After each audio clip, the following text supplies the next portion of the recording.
Dear students, this is Praveen Kumar Agarwal from Management Department. Welcomes you in my today's lecture of Company Law. In today's lecture, we will discuss upon the concept of meaning of operation. यानी कि आज के lecture में हम operation के concept को properly discuss करेंगे. क्या मतलब होता है ऑपरेशन का विद इन द कंपनी. इससे पहले हमने रूल ऑफ मेजॉरिटी को डिस्कस किया था, जिसमें हमने डिस्कस किया था कि जो सुप्रीमेसी ऑफ मेजॉरिटी है वो किसी भी पर्टिकुलर कंपनी के लिए एक कार्डिनल रूल की तरह वर्कआउट करती है. जितने भी पर्टिकुलर डिसीजंस फॉलो किए जाते हैं किसी भी पर्टिकुलर कंपनी में, उन्हें हम मेजॉरिटी ऑफ मेंबर्स के बेसिस पर डिसाइड करते हैं. लेकिन है क्या कि जब इस रूल ऑफ मेजॉरिटी को कंपनी के अंदर फॉलो किया जाता है तो बहुत सारे ओकेजन्स ऐसे भी होते हैं जहां इनको मिसयूज़ किया जाता है.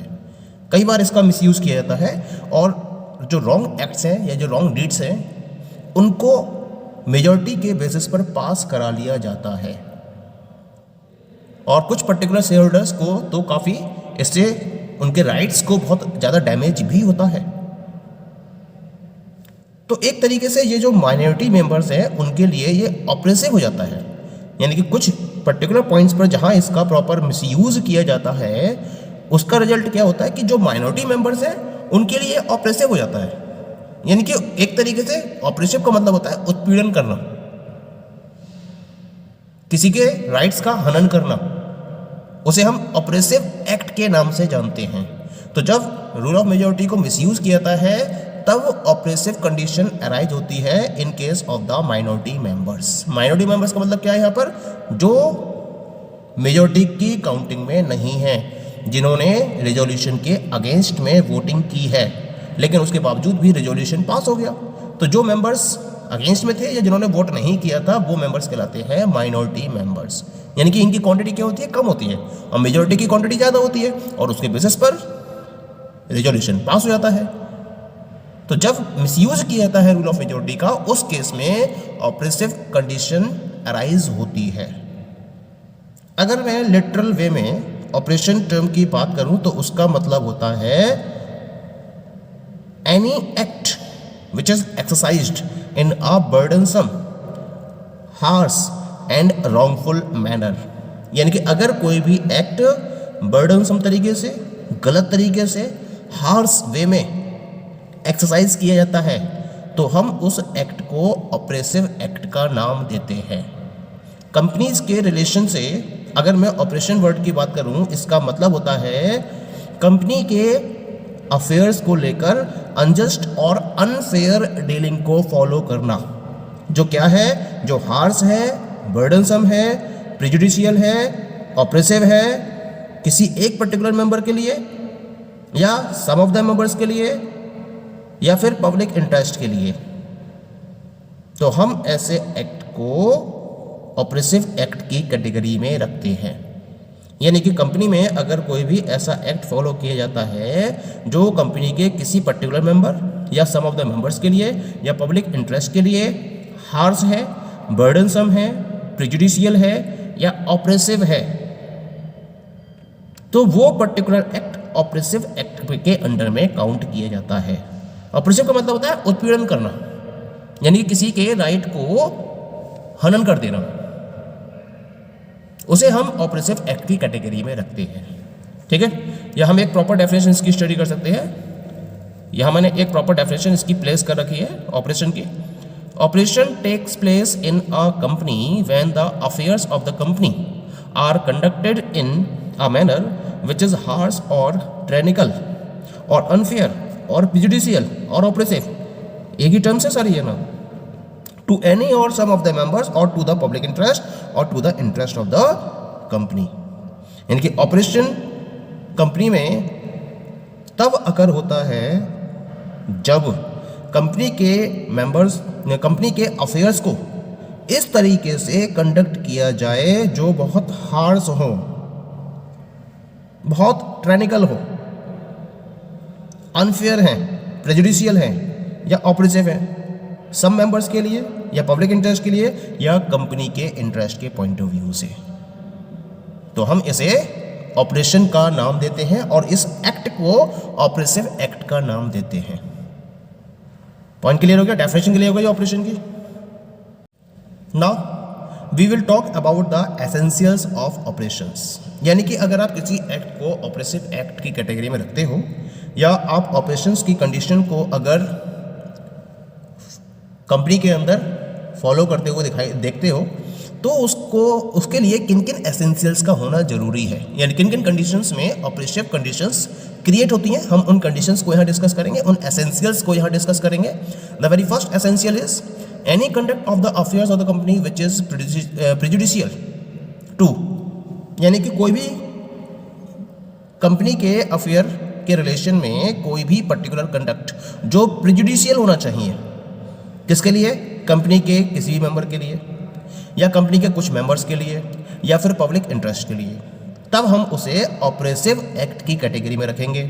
ठीक है, नोट किया ना जरूरी है यहाँ पर कि जो पब्लिक इंटरेस्ट है ये बहुत एक ब्रॉड टर्म है जो कि इंडिविजुअल के वेलफेयर के साथ साथ, यानी कि इंडिविजुअल शेयर होल्डर के वेलफेयर के साथ साथ कंपनी के वेलफेयर को भी इंक्लूड करते हुए चलती है। तो ये बहुत वाइड टर्म है पब्लिक इंटरेस्ट, इसका मतलब केवल इंडिविजुअल शेयर होल्डर से नहीं है, ग्रुप ऑफ शेयर होल्डर से भी है और कंपनी से भी मतलब है इसका। ठीक है, second essential is such act और कंडक्ट मस्ट बी अनजस्ट और ट्रेनिकल और हार्श और बर्डनसम, यानी कि इन कैटेगरी में होना चाहिए। जो एक्ट है या जो कंडक्ट फॉलो किया जा रहा है कंपनी में वो अनजस्ट होना चाहिए, वो ट्रेनिकल होना चाहिए, हार्श होना चाहिए और बर्डनसम होना चाहिए, तब हम उसको ऑपरेसिव एक्ट की कैटेगरी में रखेंगे। थर्ड पॉइंट क्या है इसके अंदर, सच एक्ट और conduct violets the conditions of fair play, operation involves at least an element of lack of probity of fair dealing to a member in the matter of his proprietary right as a shareholder, यानी कुल मिला के जो भी act है या conduct है वो फेयर प्ले की कंडीशन को तोड़ता हुआ होना चाहिए, वायलेशन कर रहा हो। अगर फेयर प्ले की कंडीशन को वायलेट कर रहा है कोई भी एक्ट या कंडक्ट तो वो ऑपरेसिव होगा। ऑपरेशन का मतलब है कि कम से कम फेयर डीलिंग से रिलेटेड एक एलिमेंट का मिसिंग होना जरूरी है जो ये प्रूव कर रहा हो कि जो पर्टिकुलर मैटर है, जो पर्टिकुलर मेंबर है उसके प्रोप्राइटरी राइट को नुकसान हो रहा है एज आ शेयर होल्डर। कंपनी में वो शेयर होल्डर की पोजीशन पे है तो शेयर होल्डर की पोजीशन पर उसके प्रोप्राइटरी राइट को हनन किया जा रहा है, उसका उत्पीड़न किया जा रहा है, ऐसा एक कम से कम एलिमेंट उस फेयर डीलिंग में मिसिंग होना चाहिए, तब हम ऐसे एक्ट को ऑपरेसिव एक्ट की कंडीशन में रखेंगे। इसके साथ साथ जो कंडक्ट है या एक्ट है उसमें एक विजिबल डिपार्चर होना चाहिए फेयर डीलिंग के स्टैंडर्ड का, क्लियरली दिखाई देना चाहिए कि जो फेयर डीलिंग है, जो फेयर डीलिंग के स्टैंडर्ड्स है वो मिसिंग हो रहे हैं, उसमें से वो विजिबल होना चाहिए उनका डिपार्चर।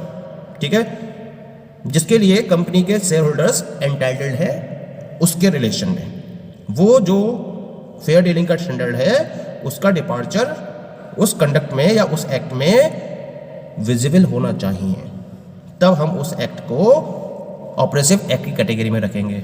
ठीक है, नेक्स्ट एसेंशियल ऑफ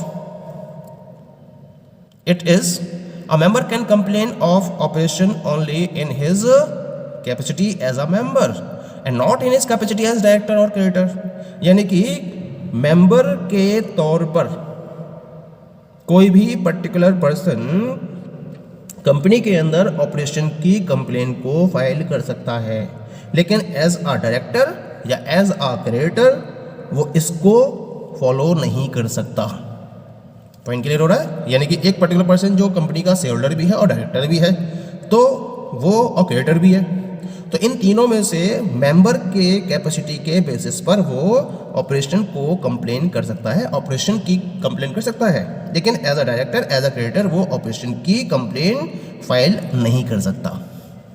ठीक है, the next essential is any conduct or act attempted on a particular occasion may be oppressive if its effects are of a continuing nature and the member concerned is deprived of his rights and privileges for all the time to come in future. यानी कि यहाँ हम ऐसे conduct या ऐसे act की बात करेंगे जो पर्टिकुलर ओकेजन पर ऑपरेसिव बिहेवियर शो कर रहा हो, और इसका इफेक्ट कैसा होना चाहिए, कंटिन्यूइंग नेचर का होना चाहिए। यानी कि जब भी वो पर्टिकुलर ओकेजन अकर होता है, ऑपरेसिव कंडीशंस अराइज हो जाती हैं और कंटिन्यूइंग वे में ये हैपन होता रहता है, और इसकी वजह से जो पर्टिकुलर कंसर्न्ड मेंबर्स हैं, यानी कि जिस पर इनका इफेक्ट पड़ रहा है मेंबर्स पर, उनके राइट्स और प्रिविलेजेस डिप्राइव्ड हो जाते हैं, उनका बेनिफिट उनको नहीं मिल पाता है, उनके राइट्स का और प्रिविलेजेस का। और ऐसी उम्मीद है कि आने वाले टाइम में भी या फ्यूचर में भी उनको इसका बेनिफिट नहीं मिलेगा। तो हम ऐसे कंडक्ट या एक्ट को ऑपरेसिव एक्ट की कैटेगरी में रखेंगे। ये भी एसेंशियल हो गया इसका। नेक्स्ट एसेंशियल क्या है? ऑपरेशन एक फिनोमेना है, ये एक फिनोमेना है, ये एक इवेंट है जो कि फैक्ट्स और सर्कमस्टेंसेस पर बेस्ड होती है। यानी कि क्या फैक्ट्स है उसके रिगार्डिंग और क्या सर्कमस्टेंसेस रही हैं, उसके बेसिस पर ऑपरेशन को आइडेंटिफाई किया जाता है। और ये क्या होता है, इम्पैक्ट को एग्जामिन किया जाता है। सबसे पहले क्या करते हैं, इसके अंदर जो इसका इम्पैक्ट है एक्ट का, उसको एग्जामिन किया जाता है। जब एक पर्टिकुलर मेंबर इसके रिलेशन में कंप्लेन करता है, तब ये डिसाइड किया जाता है कि जो एक्ट है वो ऑपरेसिव एक्ट है या नहीं है, क्योंकि ये एक फिनोमेना होता है। तो ये किस पर बेस्ड होगा?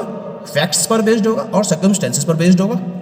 तो जब एक मेंबर कंप्लेन करता है तो क्या करा जाता है, इसके इम्पैक्ट को एग्जामिन किया जाता है on the basis of the facts and circumstances, और उसके बाद डिक्लेयर किया जाता है कि वो एक्ट ऑपरेसिव एक्ट है या नहीं है। ठीक है। Next one is the motive of operation is immaterial. इसका मोटिव इमटेरियल होता है। कोई भी पेक्यूनरी बेनिफिट को ऑब्टेन करने के लिए इसको फॉलो नहीं किया जा सकता। यानी कि अगर कोई मेंबर ये सोचे कि भाई मैं पेक्यूनरी बेनिफिट अर्न कर सकता हूं और उसके बेसिस पर मैं क्या करूं, ऑपरेसिव एक्ट की कंप्लेंट फाइल कर दूं, तब इस पॉइंट ऑफ व्यू से उस एक्ट को ऑपरेसिव एक्ट की कैटेगरी में नहीं रखा जाएगा। मोटिव क्या होता है इसका? इमटेरियल होता है। ठीक है। जो माइनॉरिटी शेयर होल्डर्स है उनके इंटरेस्ट को प्रोटेक्ट करने के लिए ही इसको फॉलो किया गया है। Next one is the remedies against operations are available only to minorities. अभी हम बात ही कर रहे थे इसके बारे में कि जो रेमेडीज हैं ऑपरेशन के अगेंस्ट में, वो केवल और केवल माइनॉरिटी शेयर होल्डर्स के लिए ही अवेलेबल है। मेजॉरिटी शेयर होल्डर्स अगर इसको फॉलो करना चाहें तो उनके लिए ये अवेलेबल नहीं है। ठीक है। And the last essential is any member who alleges oppressive conduct or act must prove the following. यानी कि अगर कोई मेंबर ये कहता है कि जो एक्ट है वो ऑपरेसिव एक्ट है या ऑपरेसिव कंडक्ट है, इसका आरोप लगाता है, तो इसके लिए उसे कुछ पर्टिकुलर पॉइंट्स को प्रूव करना पड़ेगा। क्या क्या पॉइंट्स प्रूव करने पड़ेंगे? पहला उसे प्रूव करना पड़ेगा the alleged act of operation, जिसके रिलेशन में उसने आरोप लगाया है। पहले तो उसे उस एक्ट को डिफाइन करना पड़ेगा कि वो किस तरीके से ऑपरेसिव एक्ट है। ठीक है। दूसरा उसको डिफाइन करना पड़ेगा कि वो पर्टिकुलर पर्सन्स जो ऑपरेसिव एक्ट को कमिट कर रहे हैं, the persons committing the act of operation, उनके बारे में इंफॉर्मेशन अवेलेबल करानी होगी कि ऐसे कौन कौन से पर्सन्स हैं जो उस पर्टिकुलर एक्ट को कमिट कर रहे हैं, उनके रिलेशन में इंफॉर्मेशन अवेलेबल करानी होगी। तीसरा है उसके अंदर that is how it is oppressive. ये डिफाइन करना पड़ेगा उस पर्टिकुलर पर्सन को जो ये आरोप लगा रहा है कि एक्ट ऑपरेसिव है, कि वो एक्ट ऑपरेसिव किस तरीके से है, यानी किस तरीके से उनके इंटरेस्ट का हनन हो रहा है या किस तरीके से उनका उत्पीड़न हो रहा है उस पर्टिकुलर एक्ट या कंडक्ट की वजह से। उन्हें इसे भी प्रूफ करना पड़ेगा। फिर बताना पड़ेगा कि जो ऑपरेशन है वो कंपनी के अफेयर में है, उनसे बिलोंग करता है। The operation is in the affairs of the company, यानी कि कंपनी के अफेयर से बिलोंग करता है, ये भी उन्हें प्रूफ करना पड़ेगा। और लास्ट उन्हें प्रूफ करना पड़ेगा whether the company is partly to the commission of the act of operation, क्या कंपनी आंशिक रूप से ऑपरेशन के एक्ट के लिए कमीशन रखती है, जिम्मेदार है, क्या उसको जिम्मेदार ठहराया जा सकता है, ये भी उसे प्रूफ करना होता है। तो इस तरीके से ये सारे पॉइंट्स को प्रूव करते हुए पर्टिकुलर पर्सन क्या कर सकता है, ऑपरेसिव कंडक्ट या एक्ट के रिलेशन में कंप्लेंट को फाइल कर सकता है। ठीक है, so these all are the different essentials of oppressive act. Thank you.